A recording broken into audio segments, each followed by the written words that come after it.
Vous savez, il y a des choses qu'on apprend avec le temps en médecine, des choses qu'on n'enseigne pas vraiment à la faculté et qu'on découvre au fil des années, au contact des patients, en observant ce qui les aide vraiment et ce qui, parfois, les fragilise davantage. Aujourd'hui, je veux vous parler d'un de ces sujets, un sujet que beaucoup de mes confrères préfèrent éviter parce qu'il bouscule un peu les habitudes. Je suis le docteur Franck, et après plus de 20 ans à exercer la médecine, j'ai décidé que vous méritez d'entendre cette vérité. Certains examens médicaux que l'on propose régulièrement aux personnes de plus de 60 ans font parfois plus de mal que de bien. Je sais que cette phrase peut surprendre, voire inquiéter. Nous sommes tellement habitués à entendre qu'il faut tout vérifier, tout surveiller, tout dépister le plus tôt possible, que l'idée inverse semble presque dangereuse. Mais je vous demande de rester avec moi jusqu'à la fin de cette vidéo, parce que ce que je vais vous expliquer pourrait vraiment changer la façon dont vous prenez soin de vous. Je ne suis pas en train de vous dire d'éviter les médecins. Je ne suis pas en train de vous dire que la médecine est mauvaise. Je suis en train de vous dire qu'il existe une différence fondamentale entre des soins qui vous aident vraiment et des examens qui déclenchent une série d'événements dont vous n'avez pas besoin. Et cette différence, elle devient particulièrement importante passé 60 ans. Avant de vous parler des examens en question, je dois vous expliquer un phénomène que j'appelle la spirale médicale. Parce que sans comprendre ce mécanisme, le reste n'a pas beaucoup de sens. Imaginez que vous vous sentez bien. Vous avez votre énergie, vous faites vos activités, vous dormez correctement. Vous décidez quand même de passer un examen de dépistage, juste pour être tranquille. Le résultat revient et il montre quelque chose d'inhabituel. Peut-être une petite ombre, peut-être une légère anomalie, peut-être un chiffre légèrement en dehors des valeurs de référence. Cette anomalie est peut-être totalement inoffensive. Elle est peut-être là depuis 20 ans et elle pourrait rester là 20 ans de plus sans jamais vous causer le moindre problème. Mais le médecin qui voit ce résultat ne peut pas l'ignorer. Il a une responsabilité professionnelle et une peur légitime de passer à côté de quelque chose de grave. Alors il vous envoie chez un spécialiste. Le spécialiste commande un examen plus approfondi. Cet examen reste lui aussi difficile à interpréter. On parle maintenant d'une biopsie, peut-être d'une intervention. Et chacune de ces étapes comporte des risques bien réels. Risque d'infection, risque de saignement, risque de complications et surtout une anxiété qui s'installe dans votre quotidien et qui ne vous quitte plus. Des semaines à vous demander ce que ça peut être, des nuits à y penser, des conversations avec vos proches qui s'inquiètent avec vous. Et au bout de tout ce parcours, 9 fois sur 10, on découvre que c'était sans danger, que cette anomalie n'allait jamais rien provoquer, qu'elle faisait simplement partie de votre corps depuis des années. Mais vous, pendant ce temps, vous avez traversé des mois d'angoisse, vous avez subi des procédures, vous avez peut-être eu des effets secondaires, et vous allez moins bien qu'avant de commencer. C'est exactement ça la spirale médicale, et elle commence toujours par un seul examen, parfois inutile.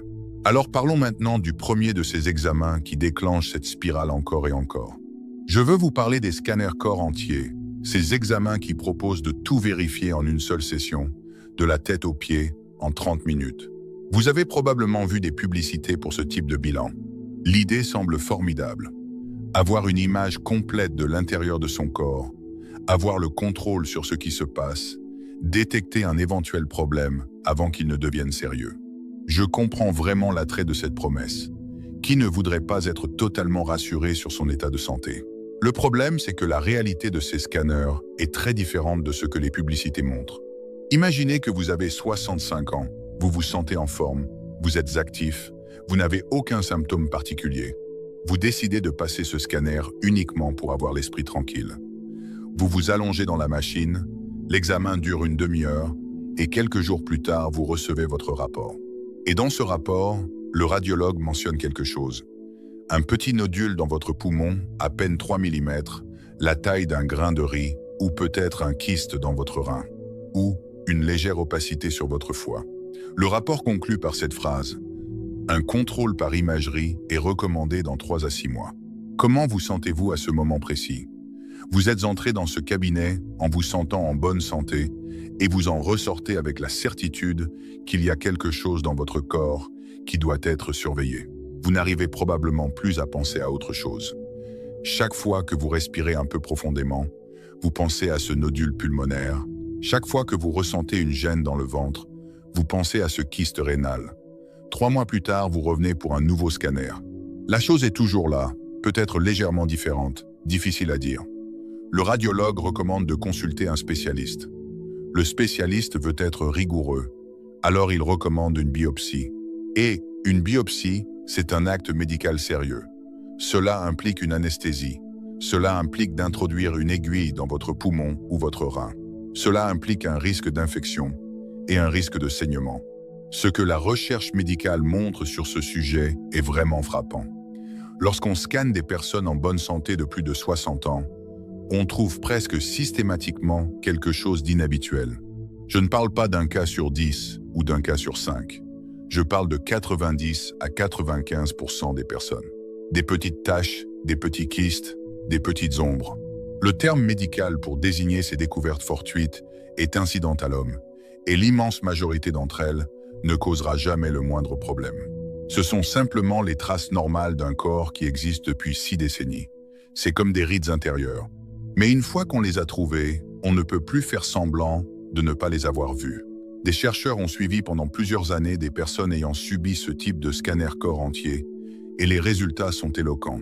Ces personnes n'ont pas vécu plus longtemps que celles qui n'en avaient pas fait. Elles n'ont pas évité davantage de maladies graves. Mais elles ont présenté des niveaux significativement plus élevés d'anxiété et de dépression, et elles ont subi beaucoup plus de procédures médicales inutiles. Le scanner ne les a pas rendues plus saines. Dans bien des cas, il les a rendues plus malades. Ce que je vous recommande à la place, c'est de vous concentrer sur la façon dont votre corps fonctionne vraiment au quotidien.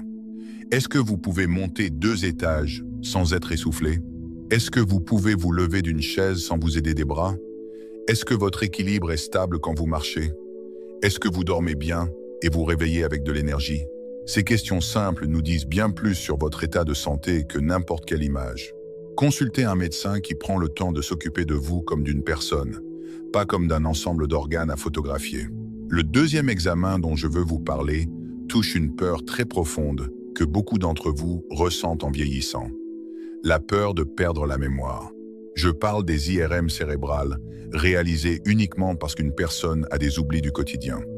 Voici un scénario que je vois très souvent dans ma pratique. Vous avez 65 ans, vous êtes en bonne santé, mais vous remarquez que parfois vous n'arrivez plus à retrouver le nom d'un acteur que vous aimez bien, ou que vous entrez dans une pièce et vous avez oublié pourquoi vous y êtes allé.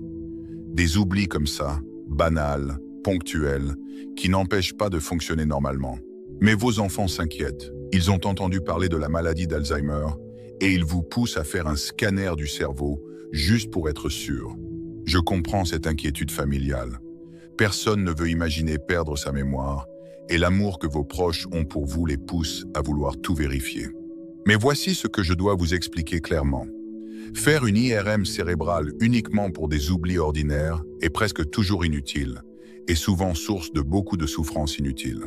Voilà pourquoi. Vous faites cette IRM et quelques jours plus tard, vous êtes dans le bureau de votre médecin à lire le rapport. Et ce rapport contient des termes comme légère atrophie corticale, modifications liées à l'âge, hypersignaux de la substance blanche ou microangiopathie. Ces mots semblent terrifiants. Ils donnent l'impression que votre cerveau est abîmé, qu'il se dégrade.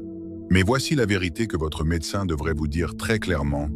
Ces résultats sont parfaitement normaux pour un cerveau de 65 ou 70 ans. Ils décrivent simplement à quoi ressemble un cerveau à cet âge, de la même façon qu'une photo de votre peau montrerait des rides et des taches de vieillesse. Bien sûr qu'elle en montrerait. C'est à ça que ressemble une peau après 70 ans de vie. Le problème, c'est que le vocabulaire médical ne sonne pas normal. Il sonne comme une maladie. Et vous repartez du cabinet convaincu qu'il y a quelque chose qui cloche dans votre cerveau, alors que vous alliez bien avant d'entrer. Les études sont très claires sur ce point. Plus de 90% des personnes de plus de 75 ans, sans aucun trouble cognitif réel, ont des IRM qui semblent anormales dans le rapport. 90%. J'ai eu des patients dont le cerveau en images paraissait préoccupant, mais qui lisaient, géraient leurs finances et faisaient des mots croisés chaque matin sans la moindre difficulté. Et j'en ai eu d'autres dont l'IRM semblait acceptable, mais qui présentaient des signes précoces de démence. L'image ne vous dit pas ce que vous croyez qu'elle vous dit. La meilleure façon d'évaluer votre mémoire, c'est de tester concrètement comment votre cerveau fonctionne, pas comment il ressemble. Il existe des tests simples qui se font directement en consultation, en 10 minutes. On vous demande de mémoriser 3 mots, de dessiner une horloge, de faire quelques calculs mentaux. Ces exercices mesurent le fonctionnement réel de votre cerveau. Et si ces tests révèlent un problème, on commence à chercher les causes, et vous seriez vraiment surpris de voir à quelle fréquence ces causes sont réversibles. Un médicament qui perturbe la concentration, un manque de vitamine 12, une dépression qui se manifeste souvent par des troubles de la mémoire chez les personnes âgées, une apnée du sommeil qui prive votre cerveau d'oxygène chaque nuit, un problème thyroïdien. Traiter l'une de ces causes restaure très souvent complètement la mémoire, sans avoir jamais eu besoin d'une IRM. Bien entendu, si quelqu'un se dégrade progressivement sur plusieurs mois, s'il se perd dans des endroits qu'il connaît bien, s'il ne parvient plus à gérer son argent ou ses affaires courantes, c'est une situation différente qui mérite un bilan complet. Mais pour les oublis ordinaires qui accompagnent le vieillissement normal, l'IRM cérébrale crée bien plus d'angoisse qu'elle n'apporte de réponse utile. Passons maintenant au 3e examen. Et celui-là surprend souvent les gens parce qu'il semble tellement logique et tellement prudent. Je veux vous parler du test d'effort cardiaque réalisé de manière systématique uniquement en raison de l'âge du patient. Voici le type de situation que je rencontre régulièrement. Vous avez 72 ans, vous vous portez bien, et vous devez subir une opération chirurgicale de routine, peut-être une réparation de hernie ou une prothèse de genou. Le protocole de l'établissement prévoit qu'une personne de plus de 70 ans doit obligatoirement passer un test d'effort avant toute intervention. Alors même si vous marchez plusieurs kilomètres chaque semaine sans douleur dans la poitrine, même si vous montez vos escaliers sans vous essouffler, on vous installe sur un tapis roulant. Réfléchissez à ce que cela signifie concrètement. Si vous pouvez marcher à bonne allure dans votre vie quotidienne sans le moindre symptôme, votre corps vous fait déjà passer un test d'effort chaque jour et vous le réussissez. Mais le protocole est le protocole, alors vous montez sur ce tapis roulant. Et c'est là que le problème commence. Les tests d'effort ont un taux de faux positifs particulièrement élevé chez les personnes âgées. Cela signifie que le test signale un problème, alors qu'en réalité, il n'y en a pas. Peut-être parce que votre fréquence cardiaque ne réagit plus de la même façon qu'à 40 ans. Peut-être à cause d'un médicament que vous prenez pour une toute autre raison. Mais une fois que ce résultat revient anormal, la spirale se met en marche. On programme un cathétérisme cardiaque, c'est dire un tube inséré dans une artère jusque dans votre cœur pour examiner vos vaisseaux. C'est un acte invasif qui comporte des risques réels. Et très souvent, lorsqu'on regarde à l'intérieur, on trouve exactement ce à quoi on pouvait s'attendre dans un cœur de 72 ans, un peu de plaque artérielle, un léger rétrécissement, mais rien qui nécessite un stent ou une opération chirurgicale. Rien qui était sur le point de provoquer un événement grave. Mais les dégâts sont faits. Vous repartez avec une étiquette de patient cardiaque, on vous prescrit plusieurs nouveaux médicaments, et psychologiquement, vous avez peur de vous dépenser. Peut-être que vous pratiquiez la natation ou le vélo avant cet examen, mais maintenant vous n'osez plus. L'examen qui était censé vous protéger vous a volé votre confiance et votre activité physique. 2 choses qui sont pourtant essentielles à votre santé. Il existe une alternative bien plus adaptée pour évaluer votre risque cardiovasculaire. Elle s'appelle le score calcique coronarien. C'est un scanner qui dure 5 minutes, sans tapis roulant, sans injection, avec très peu de rayonnement. Il mesure la quantité de calcium accumulée dans vos artères coronaires. Si votre score est proche de 0, votre risque de problème cardiaque dans les prochaines années est très faible. Si votre score est élevé, vous savez que vous devez agir sérieusement sur votre alimentation, votre activité physique et peut-être un traitement médical. Ce test vous donne une information concrète pour guider votre prévention. Il ne vous envoie pas automatiquement vers des procédures invasives, il vous aide à faire des choix éclairés plutôt que de vous plonger dans une spirale d'intervention. Le 4e examen que je veux aborder avec vous est probablement le plus délicat à expliquer parce qu'il concerne un dépistage qui sauve réellement des vies. Je veux vous parler des coloscopies de dépistage réalisées de façon systématique après 75 ou 80 ans. Et je dois être absolument clair dès le départ. Je ne suis pas contre les coloscopies. C'est un examen que je recommande et que je continuerai à recommander. Il permet de détecter et de retirer des polypes avant qu'ils ne deviennent cancéreux. Et il a sauvé énormément de vies. Si vous avez entre 50 et 70 ans et que vous n'en avez pas encore fait, je vous encourage vraiment à en parler à votre médecin. Mais tout acte médical repose sur un équilibre entre les bénéfices qu'il apporte et les risques qu'il comporte. Et cet équilibre évolue inévitablement avec l'âge. Le bénéfice d'une coloscopie, c'est de prévenir un cancer qui, s'il se développe, prendra 5 à 10 ans à devenir réellement problématique. Mais si vous avez 80 ans, est-ce que ce bénéfice vaut encore les risques que comporte l'examen? Parce que les risques, eux, augmentent clairement avec l'âge. La préparation intestinale, ce liquide que vous devez boire la veille pour vider complètement votre côlon, peut laisser une personne âgée dans un état de déshydratation sérieux et de grande fatigue. La sédation utilisée pendant l'examen comporte plus de risques de confusion et de problèmes respiratoires chez les personnes âgées. Et surtout, il y a le risque de perforation. C'est, à dire, une déchirure accidentelle de la paroi du côlon par l'endoscope. Ce risque double ou triple environ après 75 ans, parce que la paroi intestinale s'amincit naturellement avec l'âge. Et une perforation, c'est une urgence chirurgicale grave. Cela peut signifier une opération en urgence, parfois une colostomie. Pour une personne de 80 ans, ce type de complication peut véritablement marquer la fin de la vie autonome. Quand on met ce risque en face du bénéfice potentiel, le calcul change radicalement. Vous tentez de prévenir un cancer qui mettrait des années à devenir un problème, mais vous vous exposez à une complication qui peut avoir des conséquences immédiates et graves. C'est pourquoi la majorité des recommandations médicales actuelles préconisent d'arrêter le dépistage systématique par coloscopie quelque part entre 75 et 85 ans pour les personnes sans facteurs de risque particuliers. Je précise bien sûr que si vous avez des antécédents familiaux de cancer colorectal, si vous avez déjà présenté des polypes lors d'examens précédents, ou si vous souffrez d'une maladie inflammatoire intestinale, la situation est différente et mérite une discussion personnalisée avec votre médecin. Mais pour la grande majorité des personnes sans risque spécifique, continuez les coloscopies de dépistage tous les 5 ou 10 ans jusqu'à 80 ans ou au-delà présente plus de risques que de bénéfices. Ce que je recommande à la place, c'est d'abord d'être très attentif aux signaux que votre corps vous envoie. Si vous remarquez un changement persistant dans votre transit intestinal, si vous voyez du sang dans vos selles, si vous ressentez des douleurs abdominales inexpliquées, si vous perdez du poids sans raison apparente, ou si votre médecin détecte une anémie, ce sont des signaux qui justifient un examen approfondi, quel que soit votre âge. Ces symptômes-là ne doivent jamais être ignorés. Et au-delà de la surveillance, l'alimentation joue un rôle considérable dans la santé de votre côlon. Mangez des aliments riches en fibres, des légumineuses, des légumes verts, des céréales complètes, des fruits, c'est offrir à votre intestin une protection naturelle et quotidienne qui bénéficie à l'ensemble de votre organisme. Voilà donc les 4 examens dont je voulais vous parler aujourd'hui.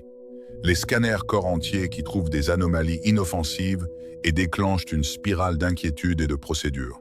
Les IRM cérébrales réalisées pour des oublis normaux qui créent une anxiété disproportionnée sans apporter de réponse utile. Les tests d'effort systématiques qui génèrent de faux positifs et entraînent des interventions inutiles. Et les coloscopies de dépistage répétées après 75 ou 80 ans chez des personnes sans facteur de risque qui exposent à des complications plus graves que le bénéfice qu'elles peuvent apporter. Vous voyez le fil conducteur entre tous ces exemples. C'est toujours cette même spirale. Un examen en entraîne un autre, qui mène à une procédure, qui génère une complication ou une anxiété.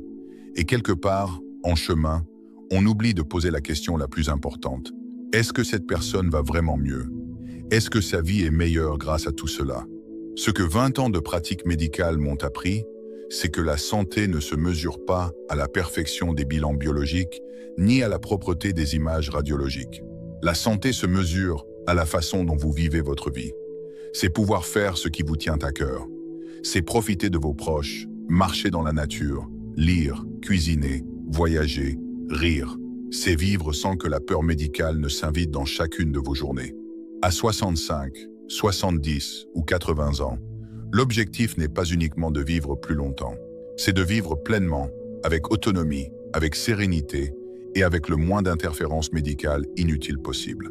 Et parfois, la meilleure décision que vous puissiez prendre pour votre santé, c'est de dire non à un examen qui risque de vous entraîner dans un tunnel dont vous n'aviez pas besoin de pousser la porte. Être un patient averti ne signifie pas se méfier de la médecine. Cela signifie s'y engager de manière active et éclairée. La prochaine fois qu'un médecin vous recommande un examen, prenez le temps de lui poser quelques questions simples. Demandez-lui pourquoi cet examen est nécessaire dans votre situation précise. Demandez-lui ce qui se passera concrètement si on trouve quelque chose. Demandez-lui quels sont les risques liés à l'examen lui-même. Demandez-lui s'il existe une alternative moins invasive. Et ensuite, prenez votre décision en fonction de ce qui compte vraiment pour vous et de la vie que vous voulez mener. Vous êtes la personne la mieux placée pour prendre soin de vous. Pas les protocoles automatiques, pas les logiciels de rappel, pas les habitudes institutionnelles. Vous. Et plus vous comprenez ce à quoi vous consentez, quand vous acceptez un examen médical, plus vos décisions seront justes et adaptées à votre vie. Si cette vidéo vous a apporté un regard différent sur les examens médicaux, je vous serais vraiment reconnaissant de la partager avec quelqu'un qui pourrait en bénéficier, un parent, un ami, un proche qui hésite face à un bilan de santé. Et si vous souhaitez continuer à avoir ce type de conversation honnête et nuancée sur la médecine et la santé, abonnez-vous à cette chaîne parce que j'ai encore beaucoup de choses à vous dire. Dites-moi dans les commentaires si vous avez déjà vécu une situation où vous avez eu l'impression qu'on vous orientait vers un examen qui ne semblait pas vraiment nécessaire. Je lis tous vos messages et vos expériences m'apprennent autant que j'espère vous en apprendre. Prenez bien soin de vous.